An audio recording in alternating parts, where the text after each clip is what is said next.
अगर आपने अडानी के शेयर में पैसा लगाकर पैसा बनाया है तो मेरे पास आपके लिए एक बहुत बैड न्यूज़ है। और वो बैड न्यूज़ है, आप एक बहुत बुरे इन्वेस्टर हैं। आपने सही सुना, आप एक बहुत बुरे इन्वेस्टर हैं और आपको इन्वेस्टिंग नहीं। माय नेम इज गौरव विमल। आपने टाइटल बिल्कुल सही पढ़ा है और आपने इंट्रो भी बिल्कुल सही देखा है कि अगर आपने अडानी के शेयर में पैसा लगाकर पैसा बना भी लिया तो आप एक अच्छे इन्वेस्टर नहीं हैं, मे भी बहुत बुरे इन्वेस्टर हैं। आपको इन्वेस्टिंग नहीं करनी चाहिए, आपके लिए आगे खतरा हो सकता है। अभी आपको कॉन्ट्राडिक्टरी बातें लग रही होगी कि अगर किसी बंदे ने किसी भी शेयर से पैसा बना लिया तो वो एक अच्छा इन्वेस्टर होगा, बुरा इन्वेस्टर तो हो नहीं सकता। तो क्या कारण है कि मैं उसे एक बुरा इन्वेस्टर कह रहा हूं, और बल्कि मैं उसे इतना बुरा इन्वेस्टर कह रहा हूं कि उसे इन्वेस्टिंग करनी नहीं चाहिए। तो चलिए इसे मैं आगे अच्छे से एक्सप्लेन करता हूं कि मैंने ऐसा क्यों बोला कि अडानी के शेयर में पैसा लगाकर पैसा बनाने वाले इन्वेस्टर एक अच्छे इन्वेस्टर नहीं है। इससे आपको भी आगे क्लैरिटी हो जाएगी कि जो मैंने कहा है वो मैंने सही कहा है। आपको वो बात सही लगती है या नहीं लगती, या आप अच्छे इन्वेस्टर है यानी आप मेरी बात सुन के उसके ऊपर आप अपनी राय बना सकते हैं। और अगर आपको कुछ भी ऐसा लगता है कि मैंने कुछ गलत बात बोला तो आप नीचे कमेंट पे लिख सकते हैं। चलिए स्टार्ट करते हैं। तो सबसे पहले मैं इन्वेस्टिंग को समझने के लिए इन्वेस्टिंग के सबसे बेसिक्स पे आ जाता हूँ। बेसिक्स पे मतलब अगर आपने इन्वेस्टिंग की कभी भी किसी बुक का नाम सुना होगा, आई एम श्योर आपने इंटेलिजेंट इन्वेस्टर इस बुक का नाम जरूर सुना होगा। जो इन्वेस्टिंग अगर कोई भी बंदा सीखता है उसे सबसे पहले ये बुक सजेस्ट की जाती है, इंटेलिजेंट इन्वेस्टर। और इसी बुक का मैं सबसे फर्स्ट चैप्टर पे जाता हूं जो है स्पेकुलेशन वर्सेस इन्वेस्टमेंट।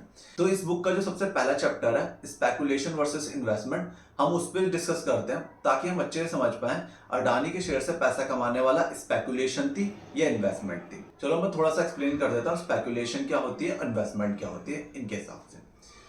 स्पेकुलेशन वो चीज होती है जब आपके पास किसी भी चीज का बेस नहीं था, आपने उसमें पैसे डाले, आपने बस उसके चार्ट देखा या कुछ भी देखा, आपने उसमें पैसे डाले और वहां पे फिर आपके पैसे बन गए और आपने निकाल लिए, वो स्पेकुलेशन होती है। और इन्वेस्टमेंट वो होती है जब आपको पता है कोई चीज कितने की है, आपने उससे कम दाम में खरीदा और फिर उसका असली रेट आया, आपने सेल कर दिया। तो अगर आपने अडानी के शेयर में पैसा डाला था सिर्फ ये सोच के कि वो बढ़ जाएगा, सिर्फ ये सोच के वो बढ़ जाएगा, आप समझिएगा, तो वो एक स्पेकुलेशन होगी। अब आप कहेंगे इन्वेस्टमेंट का मतलब भी तो होता है। इन्वेस्टमेंट का मतलब होता है कोई चीज हम उसके दाम से आधे रेट में ले रहे हैं या उससे भी कम रेट में ले रहे हैं, तो वो अपने असली रेट पे तो आएगी। ये होता है इन्वेस्टमेंट का मतलब। स्पेकुलेशन का मतलब होता है कि हम कोई चीज किसी भी रेट पे ले रहे हैं, जस्ट वो उससे महंगे दाम में बिकेगी। तो अगर आपने अदानी का शेयर इस पर्पज से लिया है तो आप पहले ही स्पेकुलेशन कैटेगरी में आ गए। और स्पेकुलेशन इन्वेस्टमेंट में बहुत बड़ा खतरा होता है, आपको स्पेकुलेट कभी नहीं करना चाहिए। वैसे मैं थोड़ा सा मेंशन कर दूं, स्पेकुलेशन हर चीज में थोड़ा थोड़ा तो आ जाता है, लेकिन 99% स्पेकुलेशन बहुत ही खतरनाक है। थोड़ा थोड़ा स्पेकुलेशन आपको हमेशा रहेगा। आप फ्लैट खरीदने जाएंगे, अगले साल इसका रेट थोड़ा सा बढ़ जाएगा, वो भी एक अच्छी सी स्पेकुलेशन है क्योंकि गारंटी तो किसी भी चीज की नहीं है। तो चलिए ये तो मेरा पहला पॉइंट। अब सेकंड पॉइंट पे आता हूँ कि मुझे क्यों लगता है कि अडानी इन्वेस्टर को इन्वेस्टिंग नहीं आती। तो जो मेरा सेकंड पॉइंट है वो भी मेरा फर्स्ट पॉइंट से रिलेटेड है कि इन्वेस्टमेंट की एक वैल्यू होती है, आपको उस वैल्यू में खरीदना होता है। आपको उस वैल्यू से अगर उससे सस्ते में मिल रहा है तो आप होप करते हैं कि वो अपने प्राइस पे आ जाएगी। तो अभी मैं अडानी के शेयर की एक वैल्यू निकालने की कोशिश करूंगा 2019 से और अभी तक में। तो हम उसमें ये डिस्कस करेंगे कि इसकी आशंका लग रही थी ये अच्छा बढ़ सकता है या नहीं बढ़ सकता। अगर हमें इसकी आशंका नहीं लग रही थी तो वो मात्र एक स्पेकुलेशन होगा, वो मात्र आपका लक होगा कि उसमें पैसे बन गए। और लक इन्वेस्टिंग में हमेशा नहीं चलता। गैम्बलिंग में जैसा होता है कि आप सोचते हैं इस बार इस तरीके से पैसा बन गया, हमेशा पैसा बनता रहेगा, वो मोस्टली होता नहीं है। आप वही तरीका बार बार करने की कोशिश करते हैं और अपने पैसे गवा देते हैं।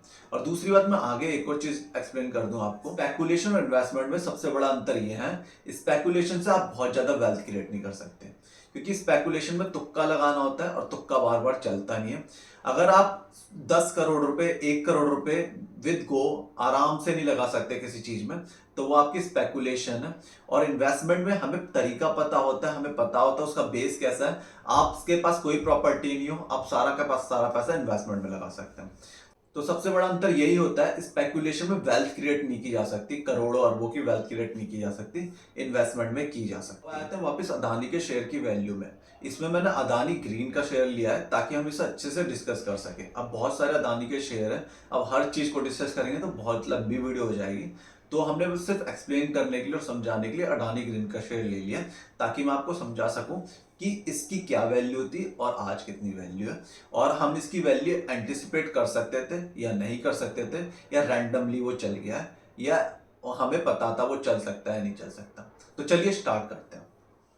ये मैंने कुछ पॉइंट्स लिख लिए हैं। सबसे पहले मैं 2019 में चला आता हूँ, जब इसका शेयर बिल्कुल नहीं चला था। अब मैं एक कंपनी को देखूंगा, ये कंपनी कैसी है, मुझे खरीदनी चाहिए या नहीं खरीदनी चाहिए। इस कंपनी के जो रेवेन्यू है 2058 करोड़ का है, 2058 करोड़ का है। और ये उस साल में जो लॉस कर रही है, प्रॉफिट नहीं कर रही, -68 करोड़ का लॉस कर रही है, और -15 पैसे का इसने ईपीएस का लॉस किया है। ईपीएस का मतलब ये होता है कि ये पर शेयर का अगर प्रॉफिट सारे बांट दिए जाएंगे हर शेयर में, तो एक शेयर का जो प्रॉफिट है इतने रुपए निकलेगा। ऐसे इसका एक शेयर का जो प्रॉफिट है वो माइनस में -15 पैसा, मतलब आप हर शेयर पे 15 पैसे लॉस। मैं ईपीएस का मतलब बता देता हूँ। ईपीएस का मतलब ये होता है, अगर कोई कंपनी है उसको 100 करोड़ का प्रॉफिट हुआ है और उसके 100 शेयर है, तो वो जो उसका 100 करोड़ का प्रॉफिट हुआ है वो 100 शेयरों में बढ़ जाएगा बराबर बराबर। इसमें 1-1 करोड़ रुपए आ रहा है तो 100 करोड़ रुपए होगा। ऐसे ही जब भी किसी कंपनी का प्रॉफिट होता है वो सारे इक्वल में, सारे शेयर होल्डर में इक्वल बढ़ जाता है, तो उसे कहते हैं ईपीएस, एक शेयर ने कितना कमाया। तो इसमें एक शेयर ने कमाया -15 पैसे। आई होप ईपीएस क्लियर हो गया। तो ये था टाइम जब इसका शेयर का प्राइस नहीं बढ़ा था। तो यहाँ पे मेरे को कुछ भी दिख नहीं रहा कि यहाँ पे हम क्यों लेंगे। इस टाइम पे इसका जो मार्केट कैप है, इस टाइम पे जो इसका मार्केट कैप है वो 7000 करोड़ का है। मार्केट कैप मतलब इसके जो वैल्यू है पूरी कंपनी की 7000 करोड़ की वैल्यू है। अब 7000 करोड़ की वैल्यू है, कंपनी की सेल ही 2000 करोड़ की है और ये घाटे में चल रही है। 2000 करोड़ की सेल होते हुए 7000 करोड़ पे ट्रेड कर रही है। ये बहुत कॉस्टली है, क्योंकि आप ये समझिए इतने महंगे पे कोई अच्छी अच्छी कंपनी भी ट्रेड नहीं करती है, तो ये तो ट्रेड ही नहीं कर सकती। क्योंकि कोई भी कंपनी का रेवेन्यू से, अगर हम रेवेन्यू के मल्टीपल से भी देखेंगे तो ये 3.5 पे करीब ट्रेड कर रही थी, जो 3.5 थोड़ा कॉस्टली होता है, वो भी एक लॉस मेकिंग कंपनी के लिए।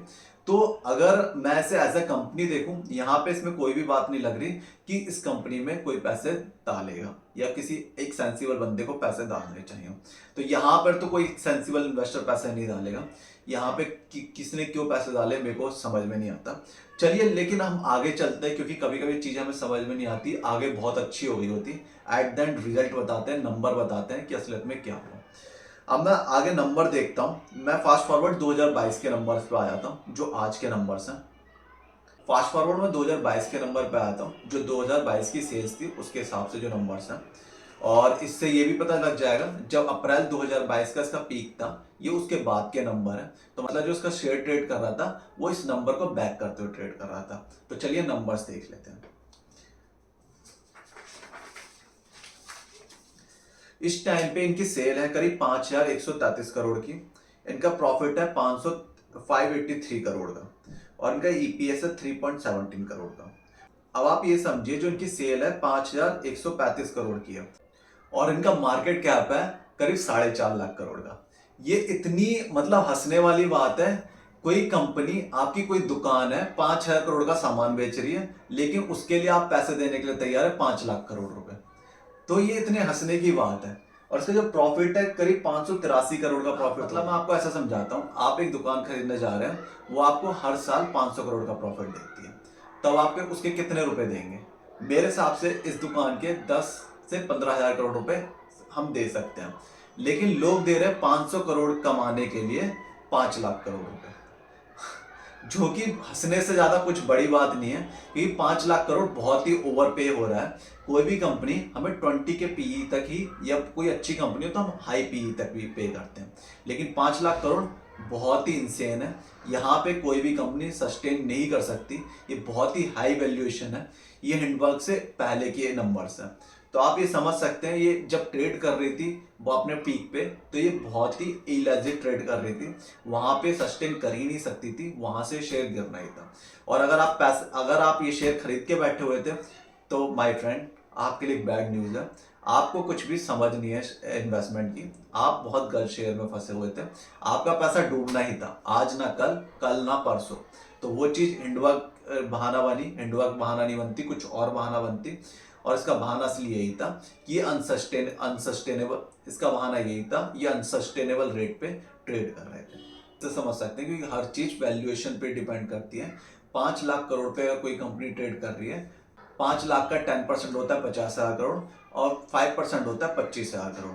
अगर 25,000 करोड़ रुपए ये हर साल आपको कम से कम कमा के नहीं दे रही है प्रॉफिट में, तो ये कंपनी 5 लाख करोड़ पे ट्रेड नहीं कर सकती। आप किसी का भी ले लीजिएगा एग्जांपल, इतने पे जो ट्रेड कर रही है इतने ही ऑलमोस्ट थोड़ा ऊपर नीचे कमा रही होगी, और ये कितने कमा रही थी प्रॉफिट में? सिर्फ 500 करोड़ रुपए। 500 और 25,000 करोड़ में कितना बड़ा अंतर है।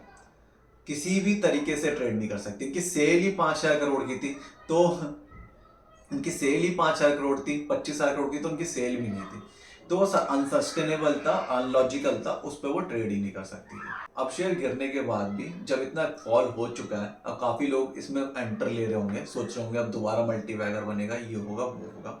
इसके लिए भी मैं आपकी भ्रांति तोड़ दूं, ये शेयर अभी भी 232 के पीई पे ट्रेड कर रहा है, जो कि बहुत ही हाई है, और इस कंपनी में मेरे को ऐसा कुछ दिख भी नहीं रहा। ये अभी भी बहुत हाई पर है, जितना गिरा है इतना गिरने के बाद भी बहुत हाई पे है, तो आप समझिए इस कंपनी में इन्वेस्ट करना कितना ही टफ है और कितना ही मतलब जोखिम भरा काम। तो ये थी वैल्यूएशंस की बातें, लेकिन इसके अलावा भी मैं कुछ और बातें करना चाहूँगा कि काफ़ी लोग ये चीज़ कमेंट करने वाले हैं। अब इसमें लोग कमेंट ये करेंगे कि यार इसमें मोदी जी का भी तो हाथ है ना, मोदी जी उनके दोस्त हैं, तो ये शेयर तो बढ़ना ही है। तो अगर आपको ऐसा लगता है तो आपका तो मेरे को लगता है कि आपको थोड़ा सा दुनियादारी के बारे में सीखना चाहिए। 2014 में मोदी जी आए थे, 2019 तक इस शेयर को कुछ नहीं हुआ। 2019 में क्या मोदी जी एकदम से जाग गए थे जो उन्होंने इनका शेयर चलवाना शुरू कर दिया? अगर आपको इस बात में कोई लॉजिक लगे तो आप खुद से पूछिएगा। अब काफी लोग कह सकते हैं यार वो शुरुआत से नहीं करना चाह रहे थे, ऐसे नहीं करना चाह रहे थे। मेरे भाई ऐसा कुछ नहीं होता, कोई भी शेयर मैनिपुलेट करना इतना आसान नहीं होता, इतनी इस लेवल पे मैनिपुलेट करना मोदी जी नहीं करवा रहे थे। अगर ऐसा ही होता, मैं आपको कांग्रेस का एग्जांपल दे देता हूँ। कांग्रेस के टाइम पे अगर आप अंबानी को मानते हैं तो एक भाई तो इतना बड़ा बिलियनर बन गया, एक दूसरे भाई का अनिल अंबानी का शेयर इतना क्यों डूब गया? अगर कांग्रेस अंबानी को सपोर्ट कर रही है तो दोनों का सपोर्ट करेगी, दोनों का शेयर चलवाएगी, थोड़ा पैसा इधर उधर हो सकता है, कोई दिक्कत नहीं है। लेकिन एक भाई बिल्कुल ही डूब गया, एक भाई बहुत ऊपर चढ़ गया। तो इसका मतलब ये है पॉलिटिकल आपको हेल्प कर सकती है, आपको कुछ इधर उधर छोटे मोटी चीजों में, लेकिन शेयर को मैनिपुलेट करना पॉलिटिकल पावर के बस की बात नहीं है। इतने भी बड़ी पॉलिटिकल पावर नहीं है कि एक शेयर को अच्छे से मैनिपुलेट कर सके। तो ये तो थी मेरी वीडियो। आई होप आपको अच्छे से समझ में आया होगा कि अगर आप अपने आप को कहते हैं मैंने अडानी में पैसा बनाया, तो ये आपके लिए बैड न्यूज़ है, ये कोई अच्छी न्यूज़ नहीं है, इसे ब्रैग मत करिए, क्योंकि ये आपकी नादानी बताता है आप कितना अनअवेयर है फाइनेंशियल एजुकेशन से। तो आज के लिए इतना ही। अगर आपको कुछ भी प्रॉब्लम हो, अगर आपको लगता है कि मैंने इलॉजिकल बात करी, आप कमेंट कर सकते हैं। आज के लिए इतना ही। My name is Gaurav Vimal, thank you.